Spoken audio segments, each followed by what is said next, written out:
কিয়ামতের ময়দানে সন্তান বাবার বিরুদ্ধে মামলা দায়ের করবে। রব্বানা ইন্না আতা'না সাদাতানা ওয়া কুবরা'না ফাআদাল্লুনা আস-সাবিলা। একটু গলার আওয়াজটা ছাড়িয়ে দিয়ে একটু আওয়াজ দিয়ে বলেন আল্লাহু আকবার। হাসরের ময়দানে সন্তান বলবে, আল্লাহ আমার দোষ নাই, দোষ আমার আব্বা আম্মা। কেন? আব্বা আম্মার ঘরে থাকছি, খাইছি, সবই করছি, আব্বা আম্মা আপনারে চিনায় নাই, নামাজ চিনায় নাই, দোষ আমার নাই, সব দোষ আব্বা। আমি তো আমার আব্বারে দেখছি চিকন কঞ্চি নিয়ে মসজিদের বারান্দায় বসে থাকতো। একদিন যদি নামাজে দেরি করে যেতাম, চিকন কঞ্চি পাছার কাপড় টান কইরা বিসমিল্লাহ ছাড়া 3টা মারতো। আর এই যুগের বাবারা ছেলেরে নিয়ে বয়া বয়া ক্যারাম বোর্ড খেলায়। কিও ঠিক মানে কইলো ঠিক, না কইলো ঠিক? ঠিক কথা এটা। সন্তানকে নিয়ে লুডু খেলায়, একসাথে বসে বসে সন্তানকে নিয়ে টিভি দেখে, অথচ নামাজের টাইম কোথায় আসে কোথায় যায় কোনো খবরই নাই। এজন্য 40 বছর বয়ান শুনে তবারক খায়, তারপরও মানুষের ঈমান ঠিক হয় না। কিয়ামতের ময়দানে সন্তান ডাইরেক্ট মা বাবার বিরুদ্ধে মামলা দায়ের করে বলবে, রব্বুল আলামিন আমার কোনো দোষ নাই, দোষ হলো আমার আব্বা আম্মা। রমজান মাসে রোজাও রাখতে দেয় না সন্তানকে, এমন মা বাবাও ঘরে ঘরে আছে। প্রাইভেটের দোহাই দিয়া, কোচিং এর দোহাই দিয়া 14 বছর 13 বছরের বড় মেয়েটাকেও রোজা রাখতে দেয় না। বাপ না, বাপ নামের কলঙ্ক, মা নামের বেহায়া। কিসের মা? কচু গাছের লাগে গলায় দড়ি দেওয়া দরকার। কে বলছে তোমারে মা হইতে? এত বড় উপযুক্ত মেয়েটাকে কোচিং আর প্রাইভেটের দোহাই দিয়া রোজা রাখতে দেয় না, জম্মের খাওয়ান খাওয়ায়।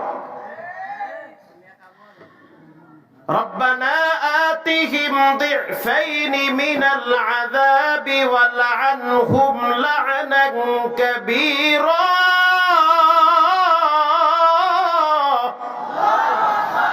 আল্লাহ আমার দোষ নাই, আব্বা আম্মার দোষ, এদেরকে ডাবল আযাব দেয়। আই হাই কয় কি? সূরা আহজাব 22 নম্বর পারায় 6 নম্বর পৃষ্ঠা খুলেন, লেখা আছে। কোরআন যদি সত্য হয় কথাগুলোও সত্য।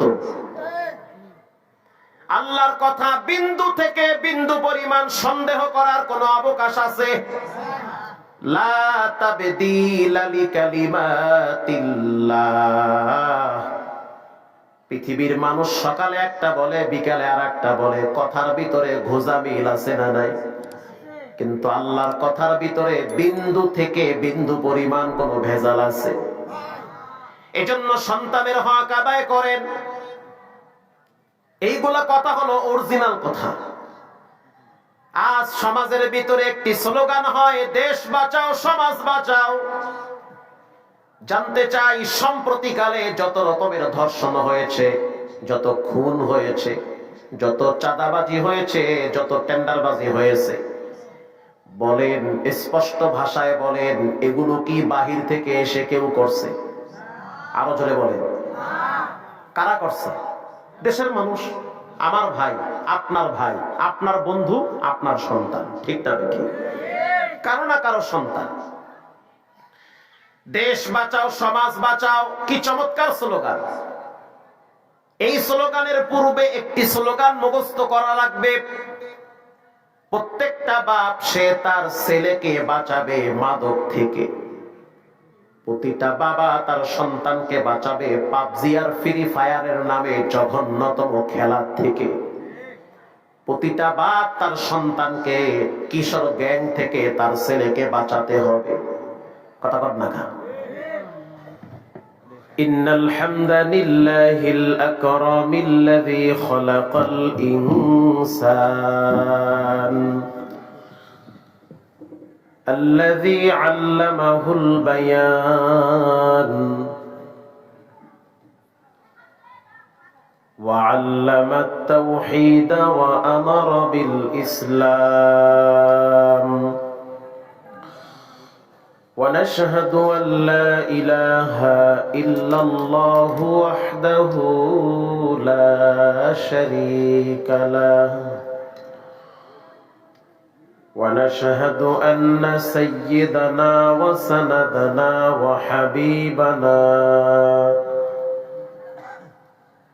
وحبيب ربنا وطبيبنا وطبيب قلوبنا ومولانا محمدا عبده ورسوله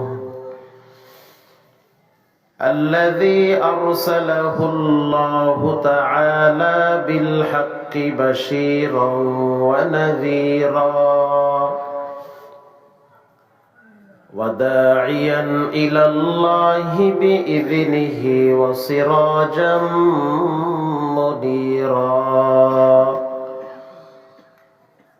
وبعد فأعوذ بالله من الشيطان الرجيم بسم الله الرحمن الرحيم إنما المؤمنون الذين إذا ذكر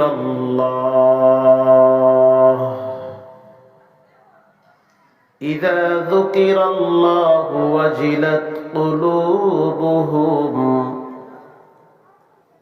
وإذا تليت عليهم آياته زادتهم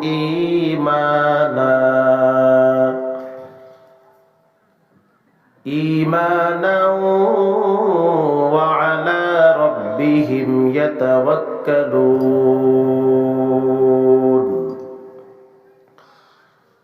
الذين يقيمون الصلاة ومما رزقناهم ينفقون أولئك هم المؤمنون حقا لهم درجات عند ربهم ومغفرة ورزق كريم.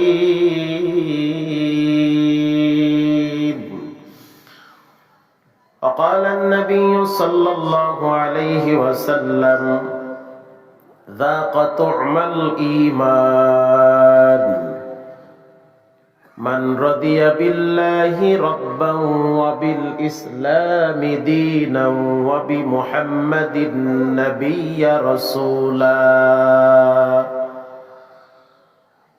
سبحانك لا علم لنا إلا ما علمتنا إنك أنت العليم الحكيم.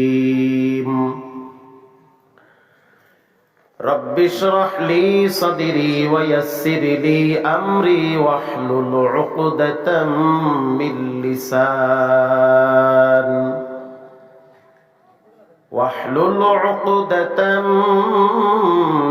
لساني يفقه قولي. আলহামদুলিল্লাহ। এটা হাত দেন কেন? আগেই তো ঠিক ছিল। থাক, একভাবেই থাক। বালিয়াকান্দি কেন্দ্রীয় কবরস্থানের উন্নতি কল্পে এগুকুমান আগের মতোই থাকুক না। তাফসিরুল কোরআন মাহফিলের মুহতারাম সম্মানিত সভাপতি ও ইসালে সওয়াব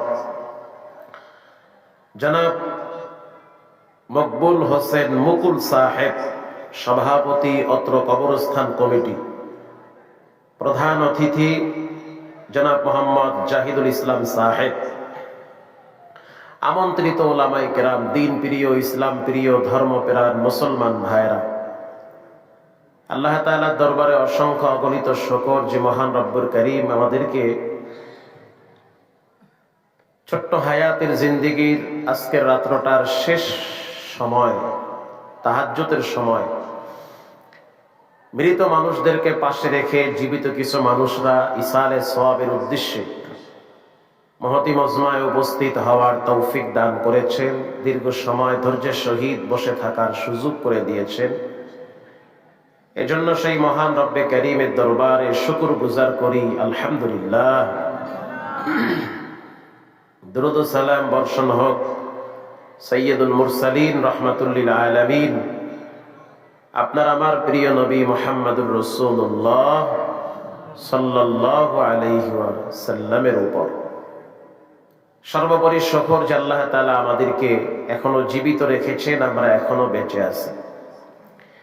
আপনাদের সামনে এতক্ষণ আলোচনা করেছেন হাফেজ মাওলানা শরীফুল ইসলাম সাহেব।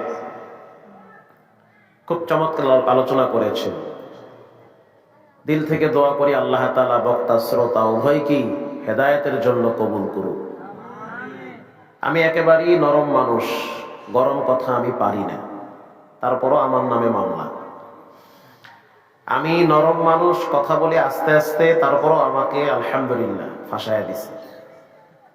ডিজিএফআই এর সদস্য আমাকে একদিন বলে আপনার নাম লিস্টিতে আছে, কারণ আমি যেখানে জুমা পড়াই ওটা হলো 12 কুতুবের আড্ডাখানা মতিঝিলে।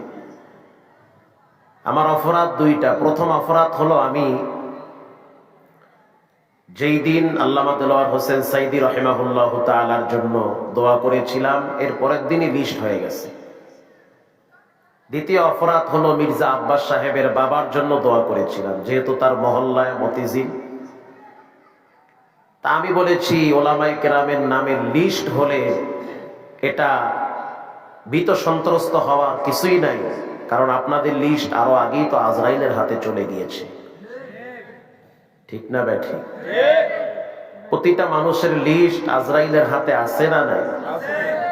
কামা তাদিনু তুদানু, যেমন কর্ম তেমন এটা ভোগ করতেই হবে। কুল্লু নাফসিম বিমা কাসাবাত রহিনা, প্রত্যেকটা মানুষ সে তার কৃত কর্মের কাছে ধরা। গোপনেও যদি একটা মেয়ের ওন্না ধরে টান দেন, 30 বছর পরে হলেও এটার শাস্তি ভোগ করতে হবে। জি, একটা মেয়েকে প্রেমের জালে ফাঁসায়া দিয়া গোপনে তার সাথে নষ্টি ফষ্টি করে মনে করলেন আপনি বেঁচে গেলেন, কসম আল্লাহর বাঁচেন নাই, বরং ফাইসা গেছেন। দুনিয়ায় ধরা হয়তো খাবেন মরার আগে, 30 বছর পরে হলো আপনার বোন অথবা মেয়ে অথবা আপনজনদের সামনে এমন একটা দৃশ্য ঘটবে যেটা দেখবেন, ভাববেন, কাঁদবেন, চোখের পানি মুছে দেওয়ার মতো কাউকে পাবেন না।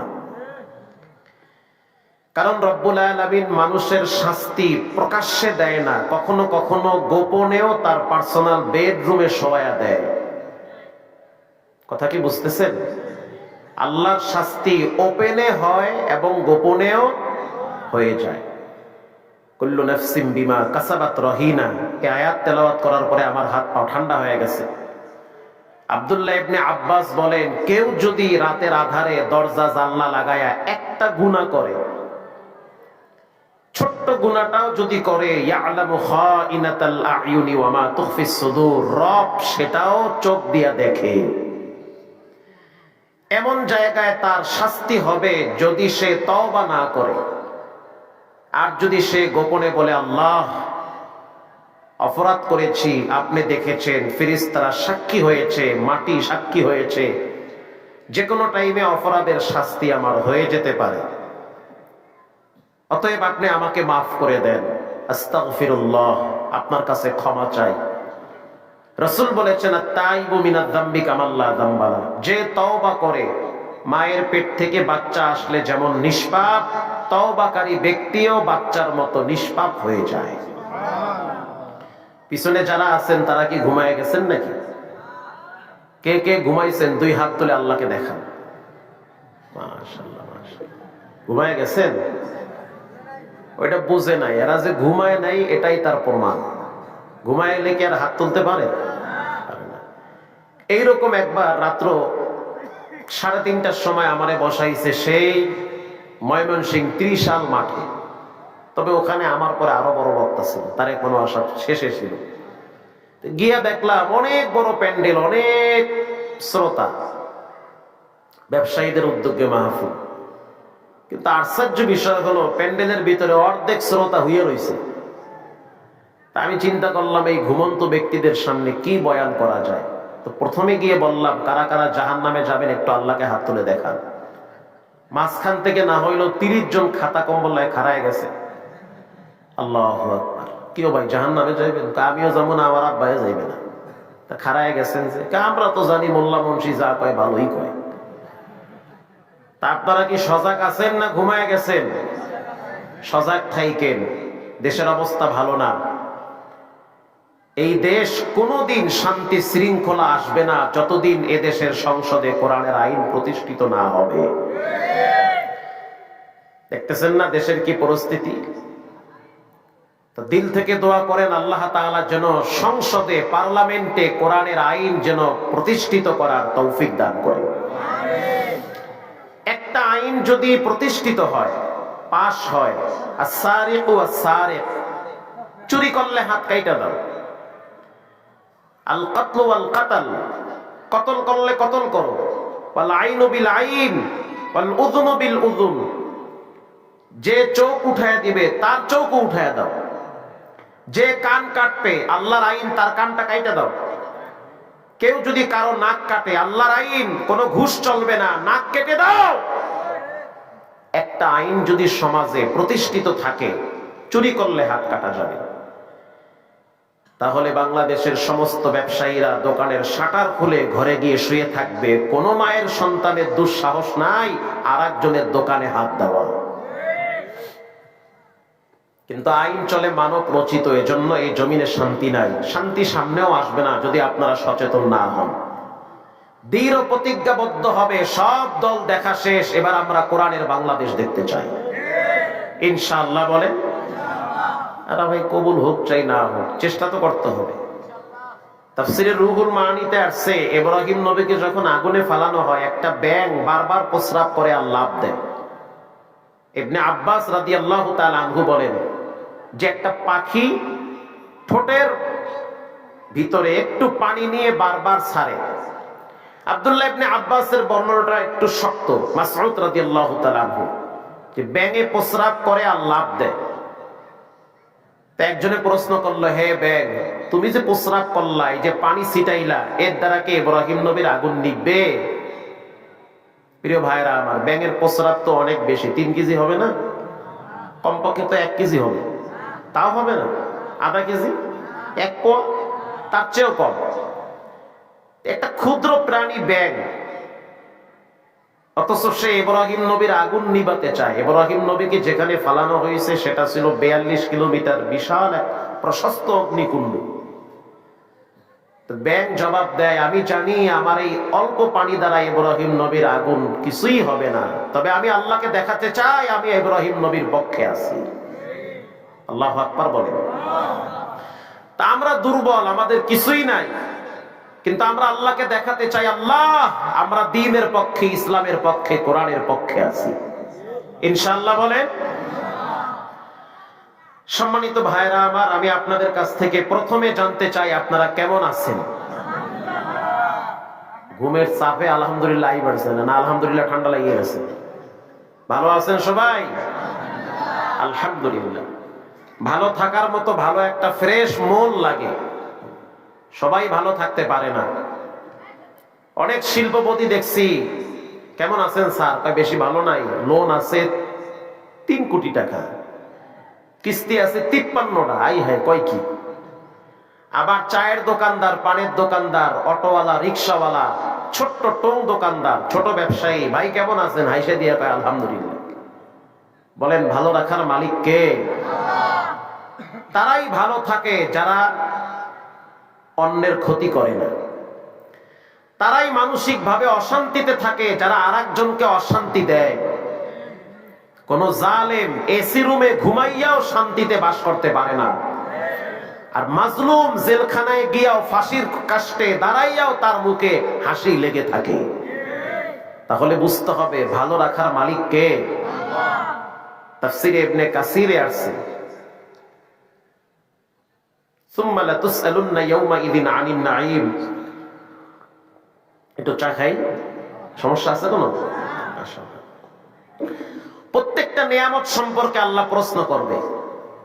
এই যে হাতের চামড়া, আল্লাহ জিজ্ঞেস করবে যে দিয়েছিলাম, খালি লোশন ঘষলা, উজুর পানি কেন দাও নাই?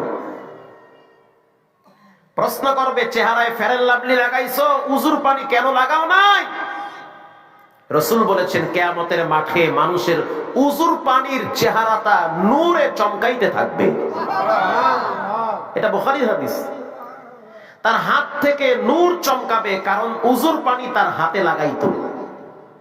আল্লাহ বলবে, হাত দিয়েছি, কি করেছো? সারাদিন ফেসবুক, পাবজি, ফ্রি ফায়ার নিয়ে ব্যস্ত ছিলা। হাত দিয়েছি, আঙ্গুল দিয়েছি, 2 আঙ্গুলের মাঝখানে বিড়ি নিয়ে চায়ের দোকানে ঘন্টার পর ঘন্টা টেনেছো, টিভি, বিড়ি, চা নিয়ে ব্যস্ত ছিলা, অথচ নামাজ পড়ো নাই। কি হিসাব দিবেন আল্লাহর কাছে? একজন গরিব মানুষ প্রচন্ড রোদের তাপে তিনি একটা মসজিদে যাইতেছে নামাজের জন্য, জোহরের নামাজ, সালাতুল জোহর। তো বেচারা এতটাই গরিব, তার পায়ে জুতা ছিল না। এখন মসজিদে যাওয়ার সময় বলতেছে, আল্লাহ এমন ফকির বানাইছেন, আমার তো জুতা নাই। আল্লাহর প্রতি অভিযোগ তার কি নাই? বলেন ভাই, জুতা নাই। হাদিসে আসছে, জুতার ফিতা ছিঁড়ে গেল আল্লাহর কাছে চাবা। দাদা বাবা, খাজা খাবা, কেবলা খাবা, কারো কাছে চাইলে লাভ নাই, চাইতে হবে একজনের কাছে। তিনি হলেন কে? আল্লাহর কাছে। যখনই বলল আল্লাহ এমন ফকির বানাইছেন, আমার তো জুতা নাই, আল্লাহ তাআলা দেখায় দিছে, ডাইনে মাথা ঘুরায় দেখতেছে একজন ন্যাংরা লাঠিতে ভর দিয়া মসজিদে যাইতেছে, তার 2টা পাওই নাই। এখন ছায়া ছায়া চিন্তা করলো, ওরে আল্লাহ, আমার নাই জুতা, হেরদি পাওই নেই। জুতা আগে না পাও আগে? মাথা আগে না টুপি আগে? কিও ভাই, কি আগে? হাত আগে না ঘড়ি আগে? মাশাআল্লাহ, এটাও দেখি জানে। বাচ্চা আগে না মা আগে? গাছ আগে না ফল আগে? তো এবার সুন্দর করে বলেন, পাও আগে না জুতা আগে? পাও আগে। কানে ধরে আর কয়, আল্লাহ জীবনে বলবো না আমার জুতা লাগবে, পাও গুলারে শেষ করো না। আল্লাহু আকবার বলেন। শুকর গুজার বান্দা হও রে দুনিয়ায়, যাহার ফলে নাজনে আমত বেড়ে যায়। আল্লাহু আকবার। শুকর গুজার বান্দা হও, নিয়ামত আল্লাহ বাড়ায়া দিবে। প্রভুর শুকর আদায় যদি না করো, কঠিন আযাব হবে তোমার কবর। শুকরিয়া আদায় যদি না করেন, নিয়ামত ছিনায় নিবে, মরার পরে কবরে বাটাম ফাটা দিবে। এজন্য আল্লাহ যে অবস্থায় রাখছে, সর্ব অবস্থায়, সর্ব সিচুয়েশনে শুকর আদায় করতে হবে একজনের। তিনি হলেন কে?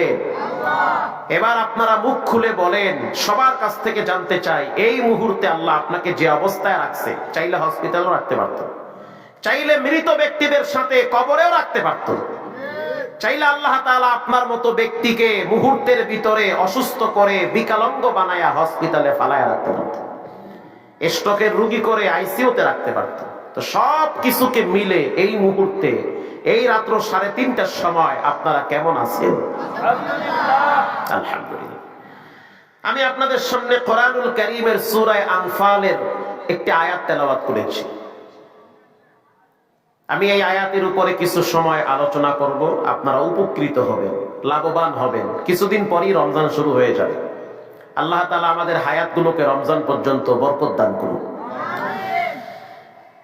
কোরআনুল কারীমের ভিতরে 114 সূরা আছে। প্রত্যেকটা সূরার নাম আছে, প্রত্যেকটা সূরার বিষয়বস্তু আছে, প্রত্যেকটা সূরার কিছু আলাদা আলাদা ফজিলত আছে। যেমন কেউ যদি ইশারের নামাজের পরে সূরা মুলক তেলাওয়াত করে, রাসূল বলেছেন তার কবরের ভিতরে নূরের বাতি জ্বালায় দেওয়া হবে। সূরা মুলক। তাবারাকাল্লাযী বিয়াদিহিল মুলক ওয়া হুয়া আলা কুল্লি শাইইন কাদির।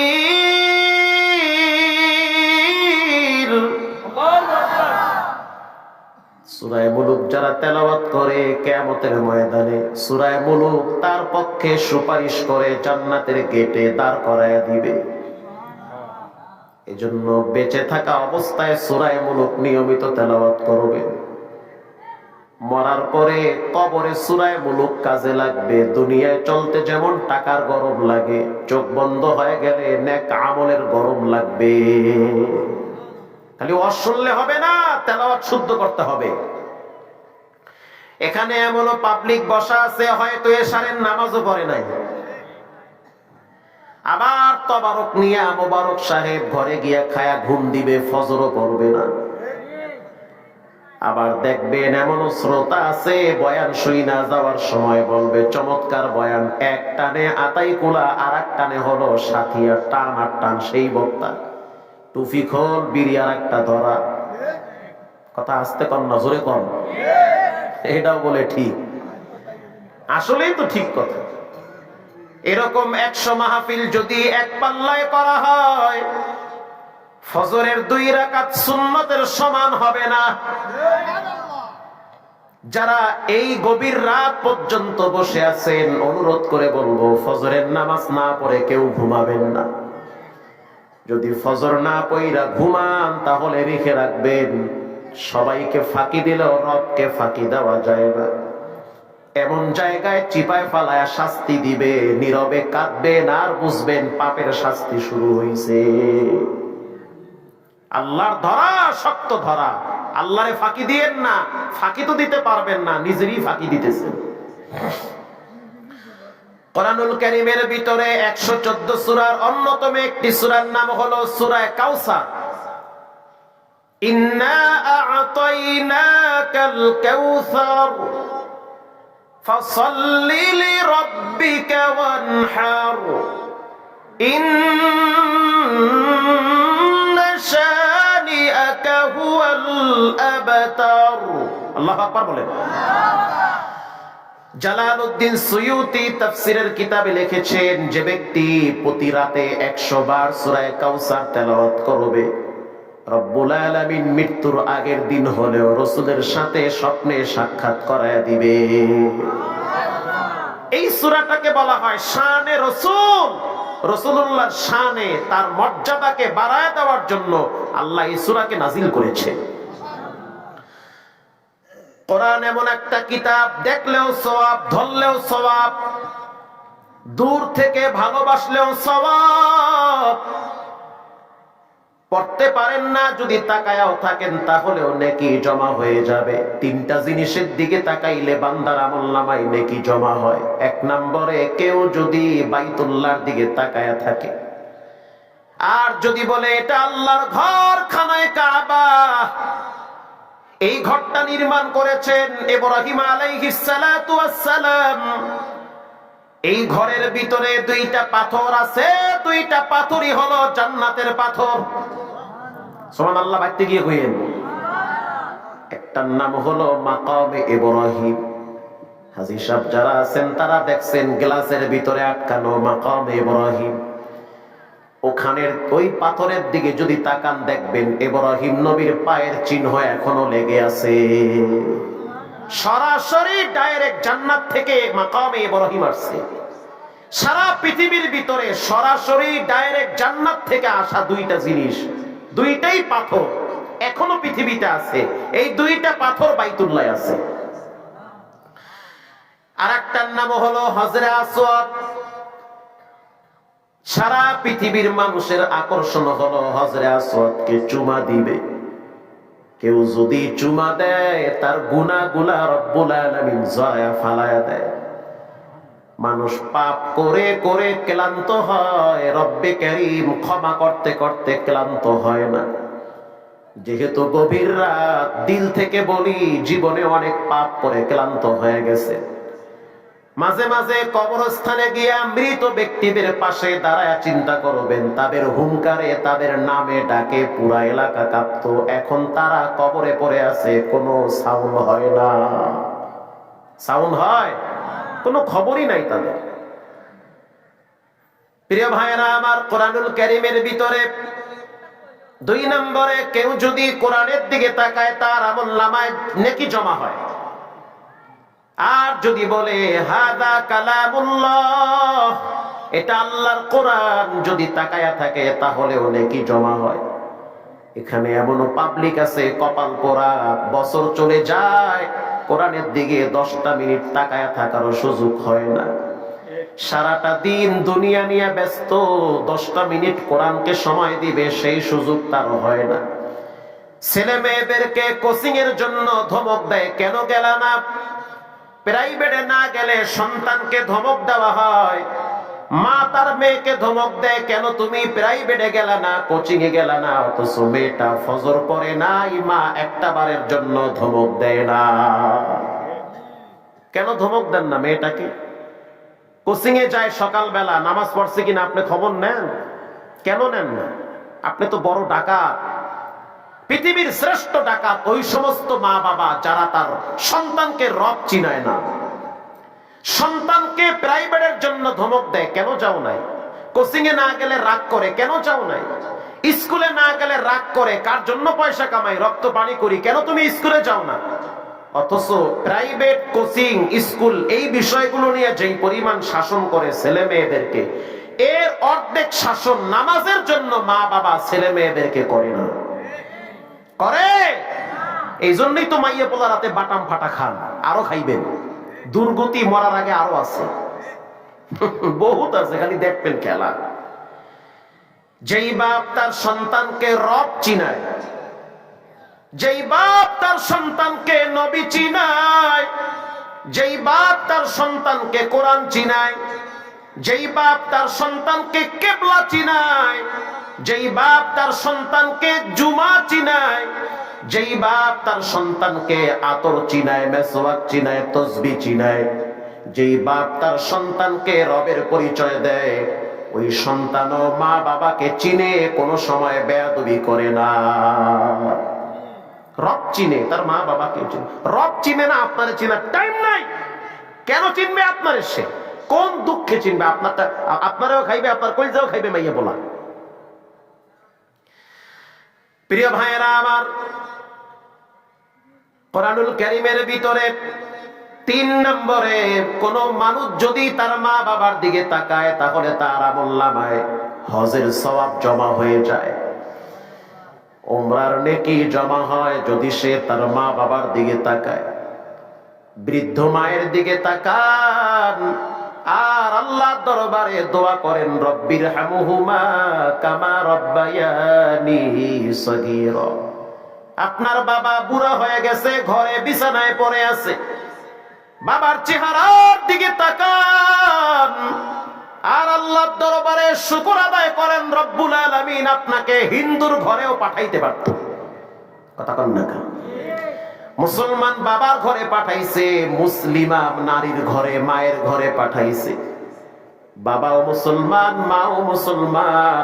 এজন্য রবের দরবারে শুকরিয়া আদায় করবেন যে রব্বুল আলামিন চাইলে খ্রিস্টানের ঘরে পাঠাইতে পারতেন, হিন্দুর ঘরে পাঠাইতে পারতেন, ব্রাহ্মণের ঘরে পাঠাইতে পারতেন, কিন্তু এমন মা বাবার ঘরে পাঠাইছেন জন্মের পরে দেখি মা যায় নামাজে সেজদায় পড়ে থাকে। আল্লাহু আকবার।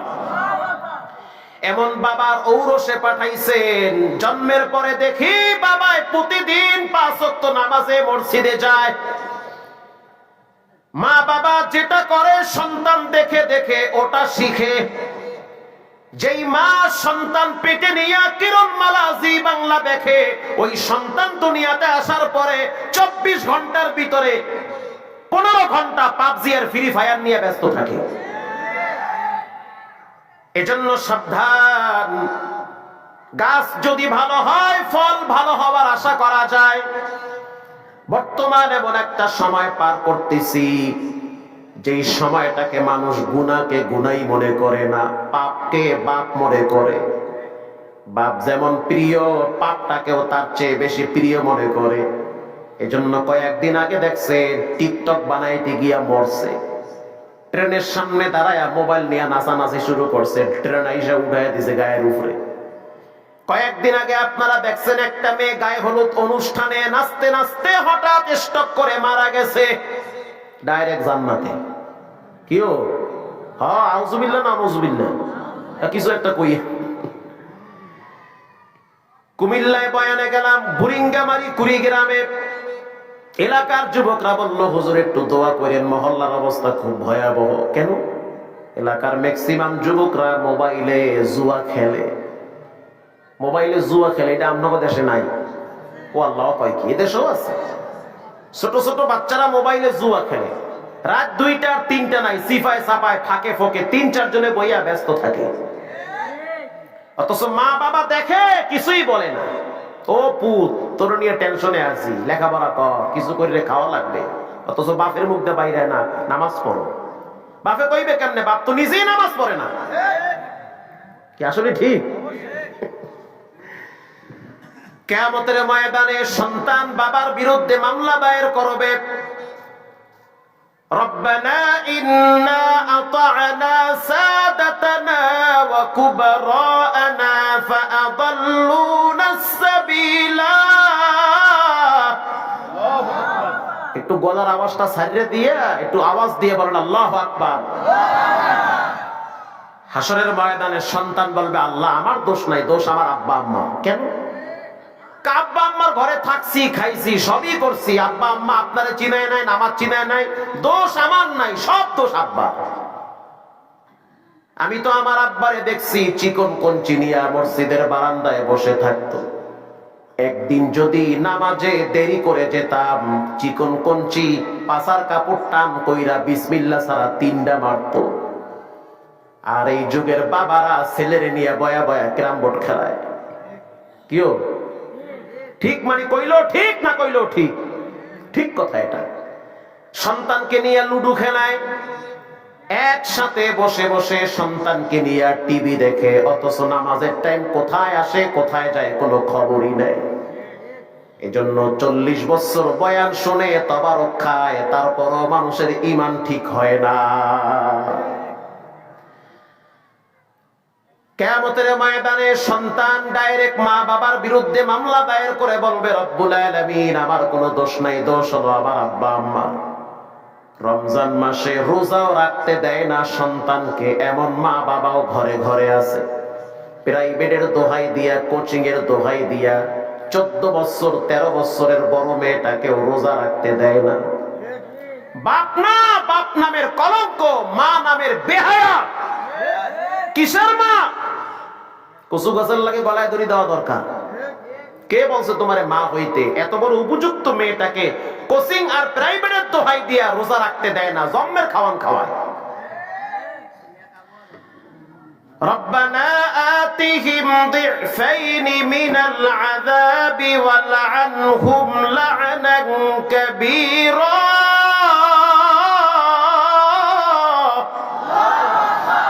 আল্লাহ আমার দোষ নাই, আব্বা আম্মার দোষ, এদেরকে ডাবল আযাব দেয়। আই হাই কয় কি? সূরা আহজাব 22 নম্বর পারায় 6 নম্বর পৃষ্ঠা খুলেন লেখা আছে। কোরআন যদি সত্য হয়, কথাগুলোও সত্য। আল্লাহর কথা বিন্দু থেকে বিন্দু পরিমাণ সন্দেহ করার কোনো অবকাশ আছে? লা তাবদীলা লিকালিমাতিল্লাহ। পৃথিবীর মানুষ সকালে একটা বলে, বিকালে আর একটা বলে, কথার ভিতরে ঘোজা মিল আছে না নাই? কিন্তু আল্লাহর কথার ভিতরে বিন্দু থেকে বিন্দু পরিমাণ কোনো ভেজাল আছে? এজন্য সন্তানের হক আদায় করেন। এইগুলা কথা হলো অরিজিনাল কথা। আজ সমাজের ভিতরে একটি স্লোগান হয়, দেশ বাঁচাও সমাজ বাঁচাও। জানতে চাই সম্প্রতিকালে যত রকমের ধর্ষণ হয়েছে, যত খুন হয়েছে, যত চাঁদাবাজি হয়েছে, যত টেন্ডারবাজি হয়েছে, বলেন স্পষ্ট ভাষায় বলেন, এগুলো কি বাহির থেকে এসে কেউ করছে? আরো জোরে বলেন, কারা করছে? দেশের মানুষ, আমার ভাই, আপনার ভাই, আপনার বন্ধু, আপনার সন্তান। ঠিক না ঠিক? কারো না কারো সন্তান। দেশ বাঁচাও সমাজ বাঁচাও, কি চমৎকার স্লোগান! এই স্লোগানের পূর্বে একটি স্লোগান মুখস্থ করা লাগবে। প্রত্যেকটা বাপ সে তার ছেলেকে বাঁচাবে মাদক থেকে। প্রতিটা বাবা তার সন্তানকে বাঁচাবে পাবজি আর ফ্রি ফায়ারের নামে জঘন্যতম খেলার থেকে। প্রতিটা বাপ তার সন্তানকে কিশোর গ্যাং থেকে তার ছেলেকে বাঁচাতে হবে। কথা বল না কা? প্রত্যেকটা মা তার মেয়েকে বাঁচাবে। মেয়েটা কোচিং এর কথা বইলা স্কুলের পিছনে গিয়া কোন ছেলেটার সাথে দাঁড়ায় দাঁড়ায় বাদাম খায় আর ফ্রি মিক্স করে, মা তার মেয়েকে বাঁচাবে। আমার মেয়েটা কোচিং এর কথা বলে, প্রাইভেটের কথা বলে, সকালে বের হয় সন্ধ্যায় আসে, কোথায় যায় কার সাথে ঘুরে খবরটা মাকে নিতে হবে। মা যদি তার মেয়ের খবর নেয়, মা যদি তার মেয়ের খবর নেয়, মহিলা প্যান্ডেল থেকে প্রায় ৯,৯০০ টাকা আসছে, মারহাবা, আল্লাহ কবুল করুন, শেষে দোয়া করে দেব, ঠিক আছে না ইনশাআল্লাহ। মা যদি তার মেয়েকে বাঁচায়, আপনারা কি বিরক্ত বোধ করতেছেন নাকি? মা যদি তার মেয়েকে বাঁচায়, বাপ যদি তার ছেলেকে বাঁচায়, লিখে নেন স্পষ্ট ভাবে, কপালে লেখা নেন, এই কথাগুলা যদি আপনি অ্যাভয়েড করে চলেন, ধরা খাওয়া লাগবে। বর্তমান ব্যবস্থাপনা খুব খারাপ, সামাজিক অবস্থা আরো ভয়াবহ, চতুর্দিকে পাপ আর পাপ, চতুর্দিকে কুসংস্কার, শিরিক বিদআতে ভরে গিয়েছে। ছেলে মেয়েরা দিন দিন নষ্ট হয়ে যাচ্ছে, আদব কায়দা ভদ্রতা ছেলে মেয়েদের ভিতরে বর্তমান পাওয়া যায় না। মা যদি মেয়েকে বাঁচায়, এই যে মা যদি মেয়েকে বাঁচায়, বাপ যদি ছেলেকে বাঁচায়, ছেলেটাও বাঁচবে, মেয়েটাও বাঁচবে, বাপ বাঁচবে, মা বাঁচবে, সমাজ বাঁচবে, দেশটাও বেঁচে যাবে। কথা ঠিক না ভাই? প্রতিটা মা বাবা সে তার ছেলে মেয়েকে বাঁচাবে, দেশ বাঁচবে, ঘরও বাঁচবে। এই তো কয়েকদিন আগে দেখছেন, নওগাঁর ছেলে, বরিশালের মেয়ে, মাত্র 11 বছর বয়স, মায়ের হসপিটালে রাইখা মেয়েটা আর একটা ছেলের সাথে ঘুরতে গেছে। সাংবাদিক বলল শিশু হারায় গেছে। 3 দিন পরে শুনলাম শিশু আবার কেমনে আর একজনের সাথে হানিমুনে যায়, সে আবার শিশু হয় কেমনে? মেয়েটা বলতে আছে, আমার বয়স যখন 9 বছর, তখন থেকে আমি টিকটকে নাচানাচি করি। তার মানে 9 বছর বয়সে মাইয়াটা পাইকে গেছে। কথা কন না কা? আরো আগেই পাইকে গেছে, আপনার লেদা মাইয়া পাইকে গেছে, আগে খবর নাই। ওই যে বড় মোবাইল দিয়েছেন না, ও মাঝে মাঝে হিজরতে যায়, আপনার খবর থাকে না, আপনি তো মসজিদে গিয়ে আল্লাহ আল্লাহ জিকির করেন। আর একজনের গীবত করতে না পারলে আপনার পেটের ভাতও জমায় না। চার দোকানে বইয়া মাশাআল্লাহ আর একজনের গীবত করতে খুব মজা লাগে, অমুকের ছেলে খারাপ, অমুকের মেয়ে ভালো না, অমুকের বউ, দেশ শেষ। দেশও ধ্বংস হয় নাই, অমুকের ছেলে মেয়েও নষ্ট হয় নাই, আপনি নিজে নষ্ট হয়েছে। জি, রাসূল বলেছেন, বুখারীর হাদিস, কেউ যদি বলে সব শেষ, সে নিজে শেষ। আপনি আপনার ঘর সামাল দেন, আপনার স্ত্রীকে কন্ট্রোলে নেন, আপনার মেয়েটাকে কন্ট্রোলে নেন, আপনার ছেলেটা 13টা মাইয়ারে ঘুরায়, খবর নেন। এই খবর আগে আপনাকে নিতে হবে, জবাবদিহি আপনাকে করা লাগবে। ছেলে ফাঁসলে আপনার ইজ্জত থাকবে না, মেয়েটা ধরা খাইলে মায়ের সম্মান থাকবে না, বাপ মসজিদে চেহারা নিয়ে যাইতে পারবে না।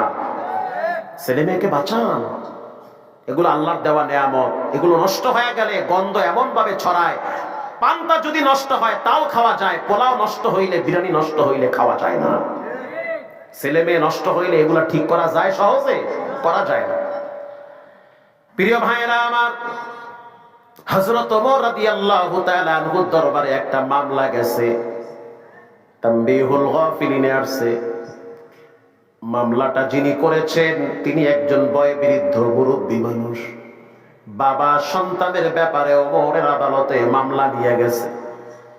আমিরুল মুমিনিন, খলিফাতুল মুসলিমিন, আমার সন্তান আমার কথা শুনে না, খোঁজ খবর নেয় না, ভরণ পোষণ দেয় না। হযরত ওমর রাদিয়াল্লাহু তাআলা আনহু নরম মানুষ না গরম মানুষ? সাধারণ গরম না, অতিরিক্ত গরম, অনেক গরম। আসাদ্দুহুম ফি আমরিল্লাহি উমর। ওমর রাদিয়াল্লাহু তাআলা আনহু শরীয়তের ব্যাপারে, দ্বীনের ব্যাপারে বড় শক্ত দিলের মানুষ। সন্তানও যদি বিন্দু পরিমাণ অপরাধ করে সেখানেও তিনি ছাড় দেয় না, এমন মানুষ হযরত ওমর। হযরত ওমরের আদালতে একজন মুরব্বি দাঁড়ায় বলতে আছে, আমিরুল মুমিনিন, আমার সন্তান আমার খোঁজ খবর নেয় না। হযরত ওমর পুলিশ পাঠায় দিল, প্রশাসন পাঠায় দিয়া সন্তানটারে ওমরের আদালতে দাঁড় করায় দিল। এক পাশে বাবা দাঁড়ায় আছে, আর এক পাশে সন্তান দাঁড়ায় আছে। হযরত ওমর সন্তানের চেহারার দিকে তাকায় বলে, সন্তান, তুমি তো ভালো করে জানো ওমরের কথার আগে তরবারি চলে। সঠিক কথা বলবা, বিন্দু পরিমাণ নয় ছয় করবা না। যেই লোকটা তোমার সামনে দাঁড়ায় রইছে, বলো সেই লোকটা তোমার কি হয়? বলে আমার আব্বা হয়। তোমার আব্বা মামলা দায়ের করছে, তুমি নাকি তোমার বাবার খোঁজ খবর নেও না? না, নেই না। ওরে আল্লাহ, কয় কি? ডাইরেক্ট কয় নেই না। কেন নেও না? কারণটা কি? তোমার বাপ কিছু দায়িত্ব আছে, কিছু হক আছে, কেন আদায় করো না রে সন্তান?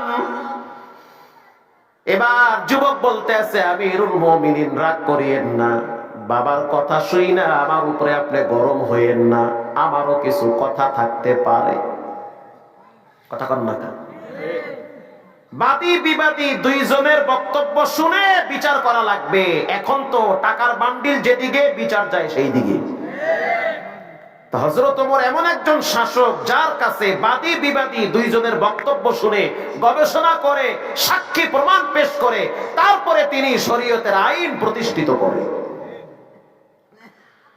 হযরত ওমর রাদিয়াল্লাহু তাআলা আনহু যুবকের চেহারার দিকে তাকায় বলল, বলো তোমার কি বক্তব্য? কষ্ট হয় আপনাদের? প্রথম আমার বক্তব্য জানতে চাই, দুনিয়াতে আব্বা আগে আসছে না আমি আগে আসছি? তার মানে বাপ আগে আসছে না ছেলে আগে আসছে? আপনি বলেন। আপনারা পাবনার মানুষ, সত্য করে বলবেন, দুনিয়াতে বাপ আগে আসছে না ছেলে আগে আসছে? আরো জোরে বলেন। ভুলে পোলা আইয়া পড়ছে এদিকে কোন সময়? বাপই আগে আইছে। পৃথিবীর প্রথম বাবার নাম হলো আদম আলাইহিস সালাম, প্রথম মায়ের নাম হলো মা হাওয়া আলাইহাস সালাতু ওয়াস সালাম। দুনিয়ায় থাকার জায়গা না, চলে যেতে হবে কবরে। জানি না কার না জানি দোকানে কাপড়ের কাপড় চলে আসছে, জানা নাই এমনও হতে পারে সকালবেলা হয় সকাল হবে, অথবা পরকাল হয়ে যেতে পারে। এমনও হতে পারে আজকেও তো আসার সময় বগুড়ায় শুনলাম মাইকিং হইতেছে, অমুক ব্যক্তি মারা গেছে, সকাল 10টায় তার জানাজা হবে। পরে শুনলাম যুবক মানুষ গাড়ি অ্যাক্সিডেন্ট করে মারা গেছে, হঠাৎ মারা গেল। স্বপ্ন ছিল চলে যাবে, সেই সাত মাথায় যাইতে পারে নাই, যমুনা ক্রস করার আগে গাড়ি অ্যাক্সিডেন্টে বিদায় হয়ে গেছে। দুনিয়া হলো ওয়ান টাইমের, আজকে জীবিত আছেন, কালকে আপনার লাশ কবরে চলে যেতে পারে। তওবা করেন গোপনে, কান ধরে আল্লাহর কাছে। ফুকু ফাঁকি যা করছেন গোপনে তওবা করেন। আরো কিছুদিন ইজ্জতের সহিত আল্লাহ বাঁচাইবে। কে কি করলো কে কি করলো না দেখার টাইম পরে, আমি কি করলাম দেখতে হবে আগে। নিজের আমলের হিসাব খুলেন। হাসিবু ক্বাবলা আন তুহাসাবু। হযরত ওমর বলেন, নিজের হিসাব নিজে আগে মিলাও, সারাদিন কয়টা ভালো কাজ করছো, কয়টা খারাপ কাজ করছো। হযরত ওমর রাদিয়াল্লাহু তাআলা আনহু বলল, সন্তান শুনে নাও, দুনিয়াতে বাপ আগে আসছে। এবার যুবক বলতে আছে, আমিরুল মুমিনিন জানতে চাই, দায়িত্ব আব্বার আগে না ছেলের আগে? হযরত ওমর তো চুপ হয়ে গেল। তুমি কি বলতে চাও? আমি বলতে চাই, বাবা আপনার কাছে আমার বিরুদ্ধে মামলা দায়ের করছে, নালিশ দিয়েছে, অথচ বাবারও কিছু বিষয় আমার কাছে আছে যেগুলো আজকে আমি আপনার সামনে প্রকাশ করতে চাই। হযরত ওমর বলল, বাপ যেহেতু দুনিয়াতে আগে আসছে, দায়িত্ব বাবার আগে। আপনার মানুষ বলেন, দায়িত্ব কার আগে? বাবার আগে। আব্বার দায়িত্ব আগে, বাচ্চাদের দায়িত্ব পরে। হযরত ওমর রাদিয়াল্লাহু তাআলা আনহু যখন বলল বাবার দায়িত্ব আগে, সন্তান বলল, কি কি দায়িত্ব জানায়া দেন। এবার যুবক বলতে আছে, আমিরুল মুমিনিন এমন ভাবে বলবেন যেন আমার আব্বাও শুনতে পারে। হযরত ওমর বলতেছে, বাবার দায়িত্ব হলো 3টা। কথাগুলা দামি কথা, মানলে মানবেন, না মানলে আপনার কপাল আপনি খাবেন, আমার কিছুই হবে না। আলহামদুলিল্লাহ আমার আব্বা আম্মা দুইজনেই জীবিত আছে, দুইজনের সাথে সম্পর্ক ভালো।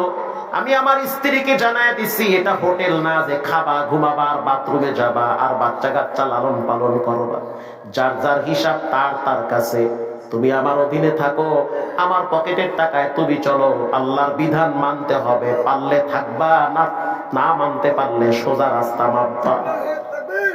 কথা ঠিক না বেঠিক?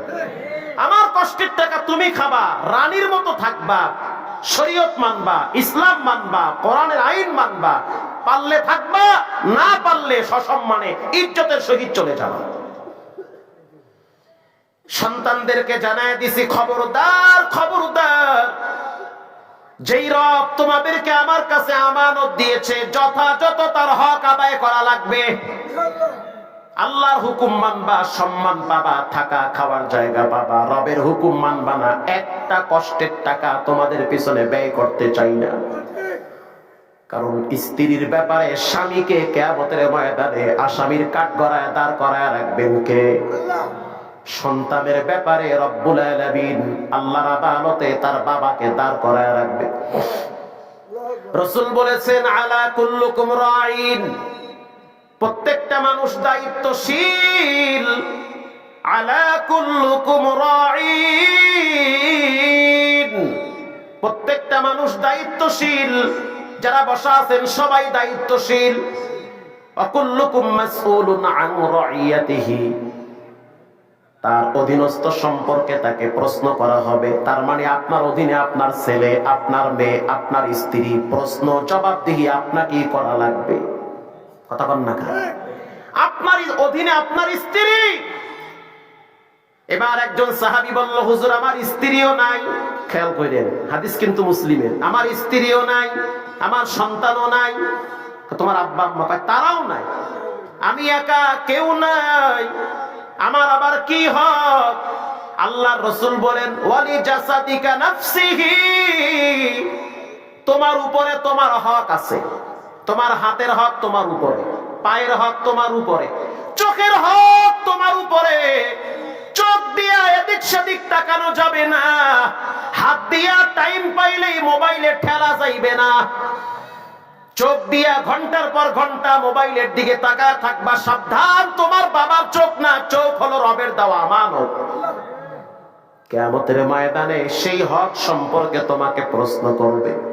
পায়ে হাত দিয়া বলি, অনুরোধ করে বলি, বিনয়ের সহিত বলি, গাট্টিটা রেডি করেন, যে কোনো টাইমে কবরের ডাক চলে আসবে। রেডি হয়ে যান, তৈয়ার হয়ে যান। হযরত ওমর রাদিয়াল্লাহু তাআলা আনহু বলল, বাবার প্রথম দায়িত্ব সন্তানের জন্য ভালো একটা মা নির্ধারণ করা। 3 বার বলবো আমি, যেন কলিজার ভিতরে গাইথা যায়। বাবার প্রথম দায়িত্ব সন্তানের জন্য ভালো একটা মা নির্ধারণ করা।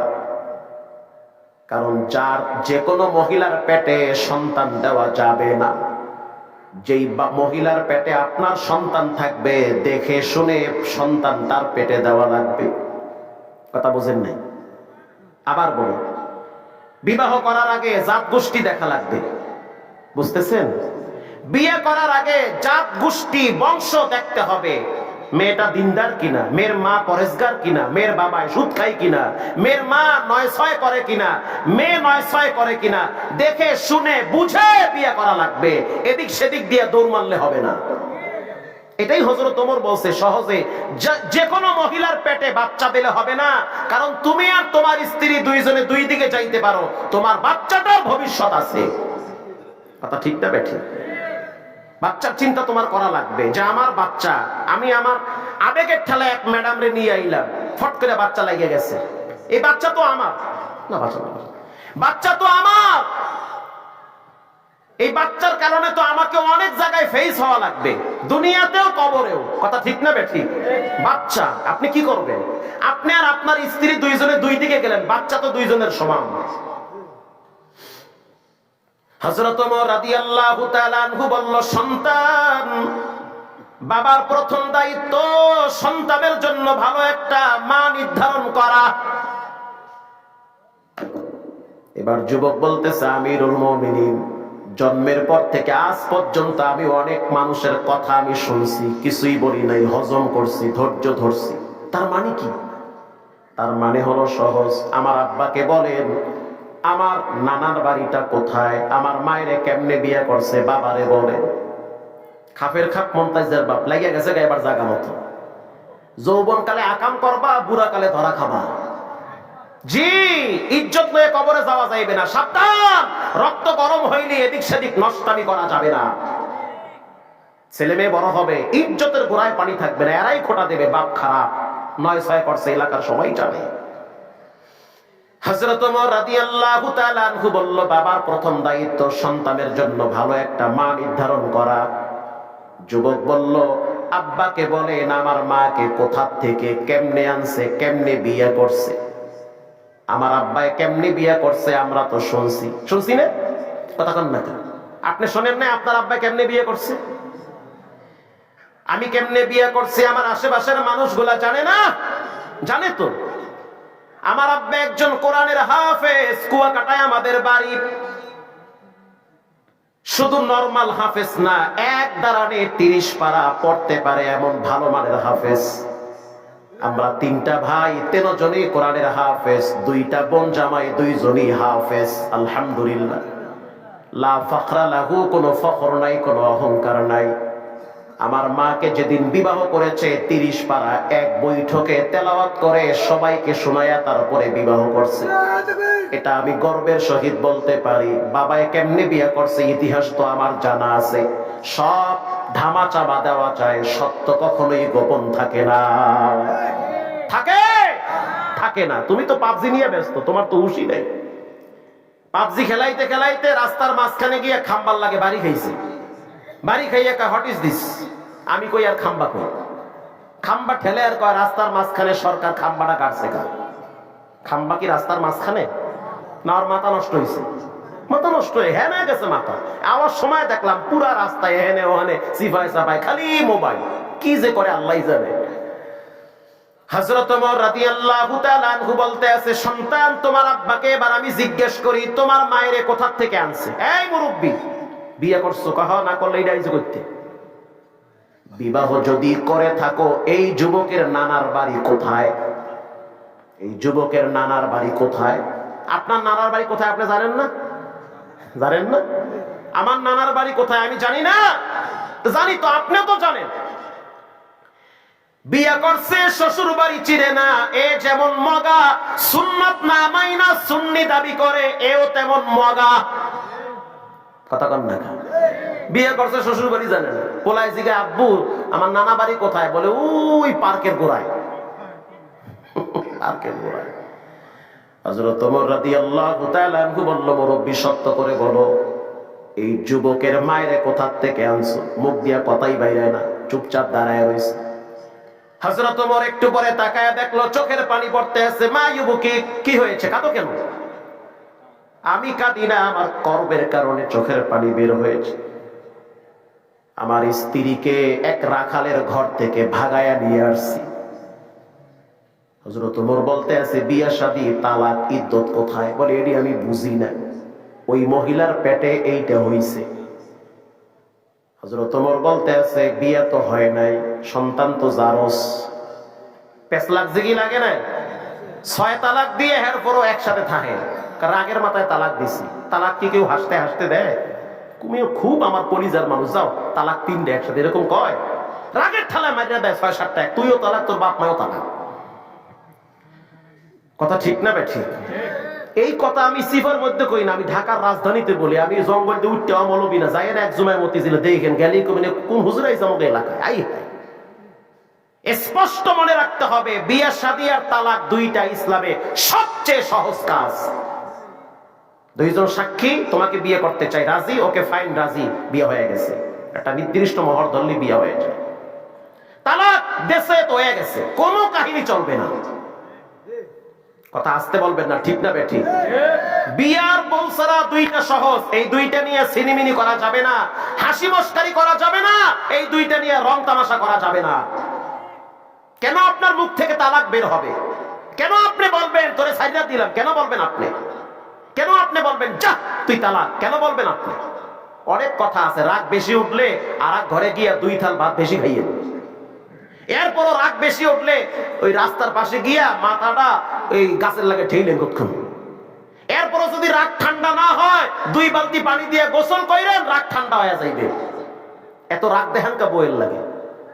এরপরও যদি রাগ না কমে, ঘর থেকে বাইরে যান, 3 দিন ঘুরে আসেন। আমি তো প্রায় বলি আমার সফর সঙ্গী, আমার আত্মীয় সবাইরে বলি, রাগ যদি বেশি উঠে ঘরে থাকবা না, ঘর থেকে বেরিয়ে যাও, 2 দিন বাহিরে গিয়ে ঘুরে ফিরে আসো, মাথা ঠান্ডা হোক, দুইজন দুইজনকে বুঝো, আবার দেখবা সুন্দর জীবন চলবে। সারা দিন বইয়ের লাগে ঠেলা ঠেলি ফট করে আড়ি বাতিল ভেঙে যায়। ঠিক না ঠিক? হযরত ওমর রাদিয়াল্লাহু তাআলা আনহু বলল, বাবার প্রথম দায়িত্ব ভালো একটা মা নির্ধারণ করা। যুবক বলতে আছে, আমার মা ঠিক নাই, বাবাও ঠিক নাই। গ্রামের মানুষ বলে, আমার মায়ের বিয়ে নাকি ঠিক হয় নাই। সত্য কোনোদিন গোপন করা যায় না, একদিন না একদিন প্রকাশ পায়। কথা ঠিক না? প্রকাশ পেয়ে হযরত ওমর বলতে আছে, বাবার 2 নম্বরের দায়িত্ব সন্তানের জন্য ভালো একটা নাম নির্ধারণ করা। তোমার নাম কি? বলে, আমার নাম জৌল। হযরত ওমর বলতে আছে, আরেকবার বলো। কয়, জৌল। হাদিসের কিতাবে আসছে, স্পষ্ট আসছে, জৌল। হযরত ওমর রাদিয়াল্লাহু তাআলা আনহু বলল, নামটা কে রাখছে? বলে, আমার আব্বাই রাখছে। বলে, নামও তো ঠিক নেই, কারণ নাম এমন একটা জিনিস, বুঝে শুনে ভালো একটা অর্থবোধক নাম রাখতে হবে। উল্টা পাল্টা নাম রাখা যাবে না। নামে নামে কখনো কখনো জমে টানে, নামে নামে জমে টানে। বাংলাদেশের চিত্র এমনও দেখছি, 2 দেশের 2 ব্যক্তি, একই নাম, বাবার নাম এক, আকাম করছে, একজনে পালায় গেছে, যে করে নাই নামের কারণে মাঝখান দিয়া মামলায় ফাইসে গেছে। 30 বছর জেল খাইটা বের হয়েছে। ও যে আকাম করছে, এর নাম আব্দুর রহমান, এর নাম আব্দুর রহমান, বাপের নাম আব্দুল করিম, এর বাপের নাম আব্দুল করিম। যে আকাম করছে পলাইছে, যে করে নাই মাঝখান দিয়ে ধরে লয়ে গেছে। আর আমগো দেশে তো 13 বছর পরে মামলা আদালতে উঠেছে, মামলা ঠিক আছে না নাই, এই কয়দিন মাঝখান দিয়ে ফাঁসায়। প্রিয় ভাইরা আমার, হযরত ওমর রাদিয়াল্লাহু তাআলা আনহু বলল, তোমার বাবা তোমার নামটা মোটেও ঠিক রাখে নাই।